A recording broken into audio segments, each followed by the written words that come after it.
Good morning. This is Pastor Dot De La Rosa, wishing you a happy Sunday this morning. This morning I want to talk to you. The title is The Esther Within Me. The Esther Within Me. The Esther within you, the Esther within me. I was inspired by one of my pastors that I heard last Sunday. I'm so excited to share it with you. It just built up within me and just stirred something fresh within me, and I just want to share it. So this morning, let's pray. I pray everyone is well today. Father, thank you for this beautiful day. We thank you, Father, that we're alive, that we're here today. And I ask you to just bless my brother and sister that are hearing. Maybe there's something that they need to hear like me, Father, and just ask for you to inspire them and just to remind them how loved they are. We ask you this in Jesus' name, amen. So we want to start out, and we know the book of Esther. We know about Queen Esther, and maybe some don't. But I want to focus on Esther chapter 4, verse 16. But we'll read Esther 4, 13 through 17, and some other scriptures that I was inspired by as, I was reading these scriptures. But, the story of Esther is about this young maiden, this young girl, a young Jewish woman that was living, with her family. And, the king, there was this big old ruckus about the king and the queen. And he ended up, demoting her and wanting a new queen. So they were searching out to look for a new queen. And lo and behold, one of the cousins, Mordecai, is a cousin of Esther. And he was like, you know what, I know someone. And man, he started to tell her, come on, Esther, this is you. You see, sometimes people can see the value in you that you don't even see. And I thank God that for Mordecai. I pray that God will send us a lot of Mordecais to encourage us, to know the worth, to know our value. And here it was, this handmaiden, humble handmaiden, but she listened. She obeyed. She listened to her cousin, even though she was like, me? I live in a simple house. I'm poor. I'm just a young Jewish woman. But Mordecai saw something greater. Her cousin saw greatness within her. And sometimes within us, if we don't see that worth within us, nobody else will. But if we have someone that's cheering us on, if we have someone that's whispering in our ear, someone that's saying, you can do this, you're going to make it, I see the best in you. And even though we can't see it, I tell you, it'll start to build within you. And so Esther, began to get ready. They started gathering all these handmaidens. In the meantime, there's this evil man, Haman, plotting against Mordecai because Haman had the greatest title there in Israel for the king. And Mordecai wouldn't obey him, wouldn't bow down to him. And because he wanted everyone to worship him. And we have to be careful. The people that we have, they're people in our lives. If we have a Haman or we have Mordecai's. And I'm telling you, if we have Haman in our lives, we got to make sure that they stay right over there and you stay right over here. And we need that for our mental health because sometimes, we can lose our minds. We'll go crazy trying to fight this adversity. We don't know what's going on. So we got to make sure who we have around us. Make sure that we have Mordecai's. Make sure you have wonderful family like my mama that was my number one supporter. Man, she encouraged me. She was my cheerleader. Your husband, your wife, your children, your mothers, your fathers, your pastor, your best friend, your tia, your tío. Make sure that you check who's around you. So thank God Mordecai was here. So let's fast forward. We go to the part where Haman, this evil man, wanted to get rid of all the Jews because of one person that wouldn't bow down to him, because Mordecai wouldn't worship him, wouldn't acknowledge him, because Mordecai knew what was in Haman. He knew there was evil. He knew there was there was pride. People don't want to be around people like that. You wonder sometimes, and hey, we've all been in that situation. I think back when I was a little younger and I was like, oh my God, I really was like that. I was a prideful person. Oh my God. But this Haman was an evil person. There's a difference between being prideful, but then there's a difference of being evil. And Haman was evil. His number one job was to kill, to destroy, to lie. And Mordecai was like, nope, not going to happen. So here, fast forward again. Haman wanted to destroy all the Jews. Mordecai's a Jew. Esther's a Jew. They bring in Esther. The king, selects Esther, chosen among all the women. You remember, Mordecai pumped her up. Girl, get ready. Dress yourself up. Esther was a beautiful woman. But I tell you what, there was more than beauty behind there. She was an intelligent woman. And you and I, you might be a beautiful, gorgeous woman, but remember, beauty fades. but the fear of the Lord lasts a lifetime. Wisdom, intelligence. So you can be a beauty and brains. But I'm telling you, when beauty fades, brains will remain. And we got to know our worth, women. Men, you got to know your worth. You got to know your worth, who you have. Remember, men, you selected that wife, and women, you selected that man. Y'all better know your worth, and you better encourage each other. And you have your children. Your children are product of you, and y'all are worthy. And so here comes Esther. The king selects Esther, and she's beautiful. And during the time, you couldn't just go and talk to the king, but this is what was happening. Mordecai sent a letter to Esther and said, hey, guess what, girl? You know, they want to destroy all our family, our Jews. And look at what he says. And we're going to read right here in Esther 4. And we're starting off with, I believe, 13. Mordecai sent this letter to Esther. Don't think for a moment that because you're in the palace, you will escape. You will escape when all the other Jews are killed. And he's like saying, hey, girl, just because you're the queen, don't forget. Don't forget that you are a Jew as well. You know, look at what's happening, you know, all over our world. There's so much discrimination. And don't think, oh, just because you're in a position, you know, there's evil out there. There are evil people, and it's horrible what's happening. It just keeps repeating itself. And so Mordecai's reminding Esther, don't think just because you're up there, just because you're in that position, that you too won't be cut down. And he says that you will escape all the other Jews and be killed. Verse 14, if you keep quiet at a time like this, deliverance and relief for the Jews will arise from somewhere else. Like, God's going to take care of the people. He's going to save them. He says, but what if your relative, and your relatives would die. He says, but who knows, perhaps, what if you were made queen for such a time as this? And I tell you, timing is everything. You don't realize it. We don't realize what's happening. We don't understand why we have to go through what we have to. We don't understand the people that are coming behind us. If y'all only knew how many people have perished that have talked to me and I can relate to when they've lost their mom. So many of my closest friends are losing their parents, and we have that connection. I can understand that. I can understand that heartbreak that no one else can. People don't understand what you've been through. But you know, God has put you in a certain place. God will put us in a certain position, but not just for ourselves. It's for those around us. It's to speak up, and it's going to be an opportunity. Well, what are we going to do about it? When we hear injustice, are we going to just remain silent, or are we going to do something? I remember a situation with a young teenager. We had a bunch of youth in our circle, and they were closest friends. It was a close associate of mine, and it was a family member. And this child said, you know what? My dad beats me. He beats my mama. He beats everybody, but he really comes after me. And I was like, what? I said, how long has this been going on? She says, oh, ever since I was young. And this girl's a young teenager. I said, I tell you what, I believe you. Said something happens. I said, well, hasn't anyone reported? They're like, well, they're afraid of him. They're afraid of my dad because he has this high position, and they're just afraid of him. He's, you know, when a man has control and power over you as a wife because of the money, because of the children, and he throws all these things, that's just too much power. There's got to be equality in this. In a marriage, when you're in a job position, wherever you're at, you need to speak for yourself. We need to rise and know, you need to know your worth. And so this family did not know their worth. This woman did not know her worth. And even though she loved her children, she was stuck. So guess what happened? It happened again. And she called me. And this time it was her siblings that called me and said, guess what? Daddy beat the tar out of our sister. And he won't let her out, and she's bleeding, and threw my mom down the steps. And this was a hard decision. And I made an opportunity. I called my associate, and I said, hey, what are you going to do about it? He says, I can't do it. I said, okay, well, I'm going to let you know what I'm going to do, because I'm not going to put up with this. I don't care who this man is. I don't care how related. He's your brother-in-law. I don't care. I have to do it. Made that phone call, called the police. The police go in, knock on the door, knock, knock, knock. They open the door, and the man answers, like, oh, yeah, everything's fine. He says, well, I heard, you know, there's someone calling, there's something happened here. And he's like, oh, no, everything's fine. And the police goes in. The woman comes to the door. The mom comes to the steps. She says, oh, everything's fine. And then the policeman leaves, and I'm parked on the side over here. I don't want them to know, but I'm parked on the side.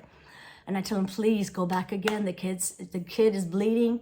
I heard that he punched her in the face and the nose, and that she's bleeding. I said, please go back again. I need you to go check that child. The policeman goes back. Thank God for the police. This policeman that was amazing and honest, and went in. And he says, you know what, let me just check on the child. I just want to make sure. went up the stairs, and the kid saw the kid's nose was broken. She had a fracture. And the wife was limping, was black and blue. They took that man, arrested him, took the child. I tell you what, in that moment, in that time, I could have been silent, but I knew I couldn't. And there's going to be positions and situations you cannot be silent. You're going to have to stand up for someone. And even though that broke the relationship between me and that family, that child to this day will never forget that someone stood up for her. Here in the story, Esther has to arise, has a situation. What do I do? And this was to save millions of Jews. But I promise you that even if you save one person, that's enough. That's enough. And so here in the story, oh, by the way, the man went to jail. He did his time, never touched that girl or that family again. Sometimes you just need someone that will believe in you. I believed in this child, and I'm grateful for it. And so he says, so what if perhaps you were made queen for such a time? He says, we don't understand why we're in this position that we are. You don't understand why you're in that position. But look at what Esther continues to say. So then this is Esther's reply. This is Mordecai saying, hey, girl, you know what? You're in here. What are you going to do? What's going to happen?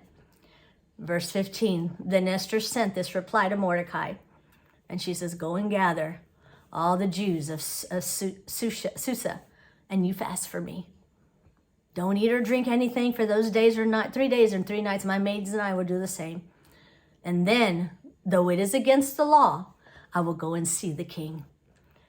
If I must die, I must die. So Mordecai went away and did everything he did. Another translation, New King James, it says, if I die, if I perish, then I perish. I tell you, my brother, my sister, there's got to be a Ruth. I keep saying Ruth. I still have Ruth in my spirit. There's got to be an Esther. There's an Esther within us. We don't even realize it, but I love it. She's like, you know what? If I perish, I perish. You've got to love yourself so much that you value yourself, that you can speak up for yourself. You need to know your worth. Esther knew her worth, and she said, you know, it doesn't matter. She loved the people more than herself. And she knew her worth. She says, you know what? I'm the queen, maybe. She's in her mind. She says, but you know, I'm going to need prayer for this. I'm going to do this. I'm up for the task, but I'm going to pray. I'm not going to do it alone. I'm going to be surrounded in prayer. I'm going to be covered in prayer. But I'm going to go and I'm going to speak to the king. And if I perish, I perish. What am I going to do? What am I going to do? Let my people die? No. What are you going to do? You're going to let the people, what you hear? So heartbreaking to see this in New York, the terrible things that are happening to our Asian brothers and sisters. This older woman passing by, and these men are recording it and did nothing. Did nothing. I'm telling you, we got to do something. There's an Esther within every one of us. Don't be afraid. Fear paralyzes us. Well, I think that's what happens. There's so many people dying, especially the Latinos and our brothers, African-American brothers, that are not going to the doctors because they're afraid. They don't want to go to the hospital. They're afraid they're going to catch coronavirus. They're afraid to get vaccinated. Don't be afraid, my brother, my sister. We cannot let fear rule us. Fear will disable us and stunt our growth, but faith will move us. We got to be like Esther. She moved in faith. She believed that she was called for such a time as this. She knew her worth. She knew her value. Do you? You need to know your worth. You're valuable. There is an Esther within you. There's an Esther within me. My mama built me up. My mama showed me as a single mom that she could raise 2 young girls. She showed me and my sister. She worked 3 jobs day and night. She said, you know what? I was an unwanted woman. My husband was a cheater. He was a liar. He deceived me. He told me he loved me till death do us part. He lied to me. But I'm going to do what I have to do for my daughter. She continued. She built within me. I'm saying there's a Nora. My mom's name was Nora. There's a Nora within me. There's someone in your life, your mama, your daddy, your brother, your sister, your cousin. I have a tia that continues to encourage me. She's like, girl, you're going to make it. It's going to be okay. We're right here. I have a lot of cousins that sacrificed their lives when I was here sick in my deathbed. I'm telling you, not everybody wanted to come in here. Even my dear caregivers that are my bestest friends, they said, you know what? If I perish, I perish. We got to take care of Pastor Dot. There's no one else. My cousin, Jenny, she's like, you know what? If I perish, I perish. I've got to take care. I've got to go in there. I don't care. When her parents were sick, her and her son, her brother, like, we got to go in and take care of mom and daddy. You got to have faith and not fear. And I thank God that none of the people that came in, my niece Hannah, those that came in, my Thea, my cousin, they came in and they said, if I perish, I perish. Not one of them got coronavirus, not a single one, because they wore their masks. They wore their gloves. We sanitized. I stayed in my space, in my room. I stayed in that room 45 days because I loved them so much. And I was so grateful that they were coming in to feed me, to give me my medicine. But they said, if I perish, I perish. There was an Esther within them. They didn't let they didn't let fear rule them. They let the Esther within them. Someone within them said, you know what, I've got to do it. And I tell you, thank God for the Mordecais in our lives that will encourage us. Thank God for the loved ones. Thank God for my mama that built me up. And I saw her. She wasn't a woman of many words, but I saw what she did. All the sacrifices she did. She says, I don't care. I won't sleep, but I will provide for my daughters. If I perish, I perish. I tell you, know your worth. I think this is going to be a 2 or 3 part series because I haven't even gone to my next section, but it's okay. We're gonna go as we go. We need to know our worth. And there's got to be something so valuable within you. You might not think, about taking this vaccine. I'm going to tell you, I'm for life. People have asked me, are you sure that, you getting this lung transplant? There was a decision. Do you want the transplant and give you better quality of life? Or do you want to just die? Basically die. There's no cure for pulmonary fibrosis, what I have.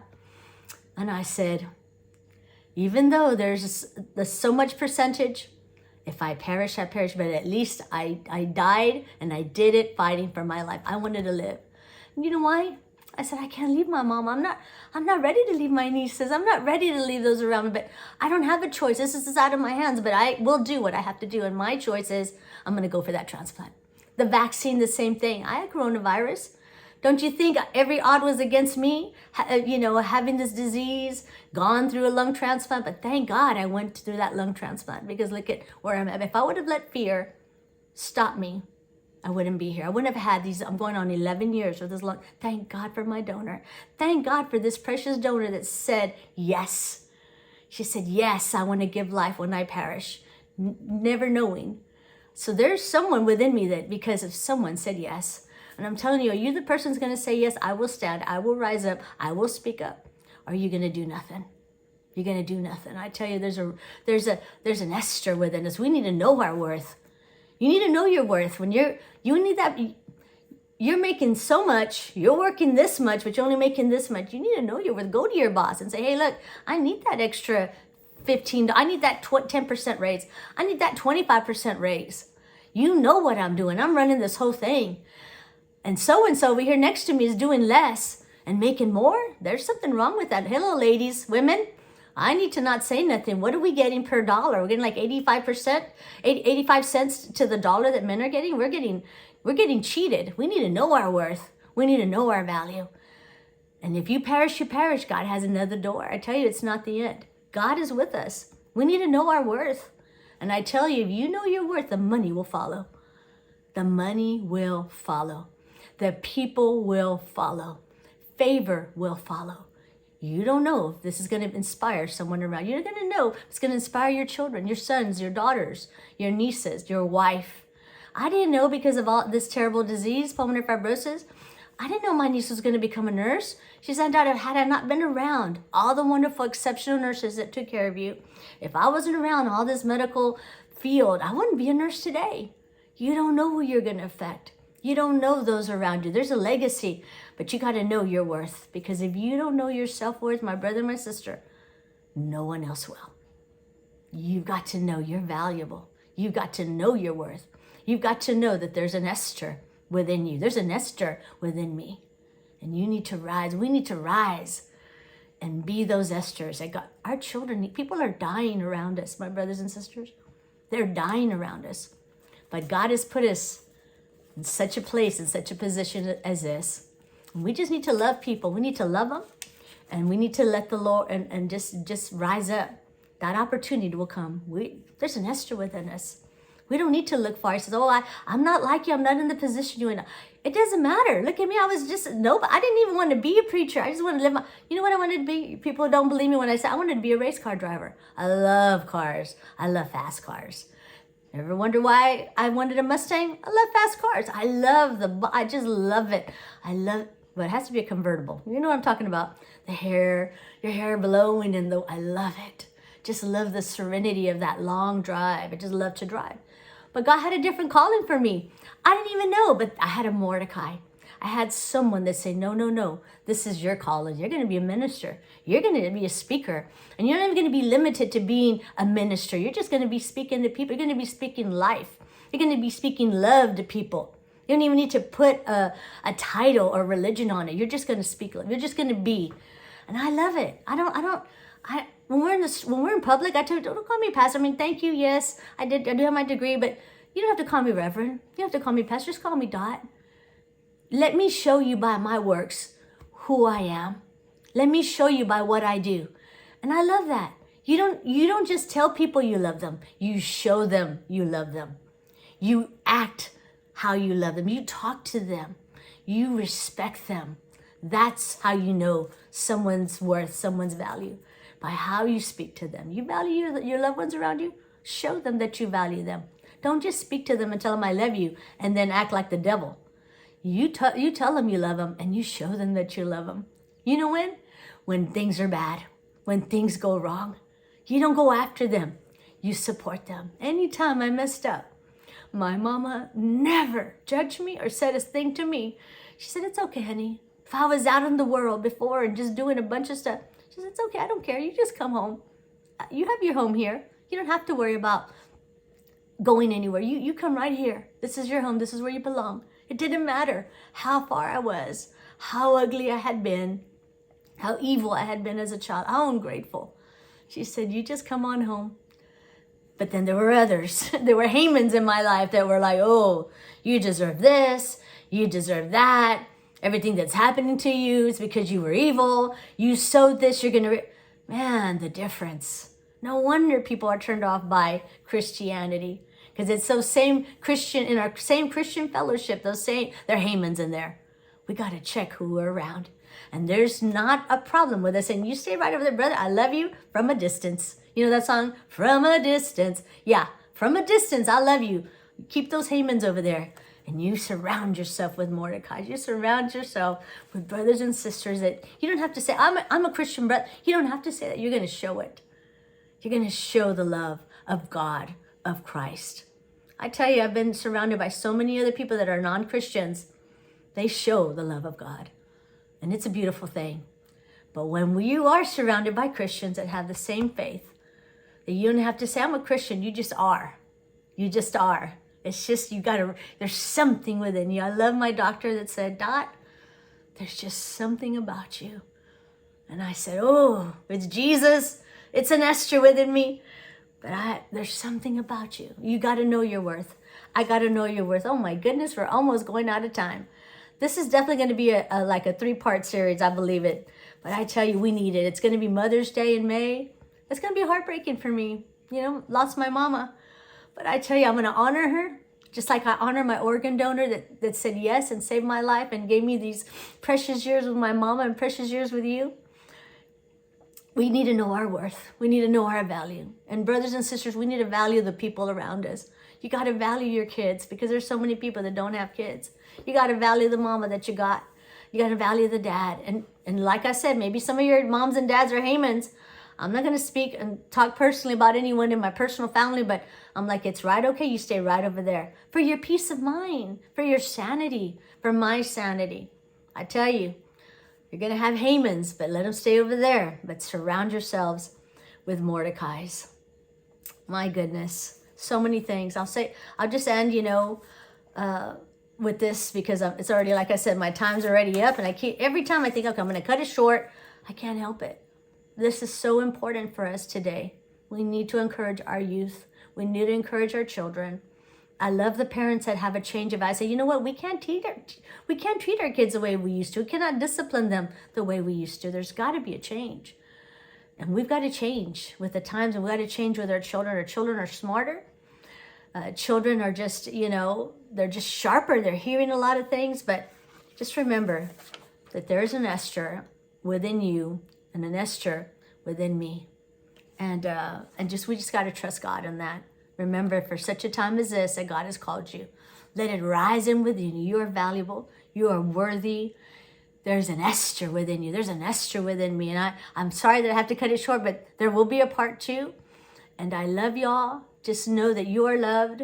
Know that there's an Esther within you. Did I leave you wanting more? I know. I'm going to cliffhanger myself. I'm excited to share the rest of it. I might just keep on going and just have this series continuing on. But there's an Esther within you. Who knows if you are called for such a time as this?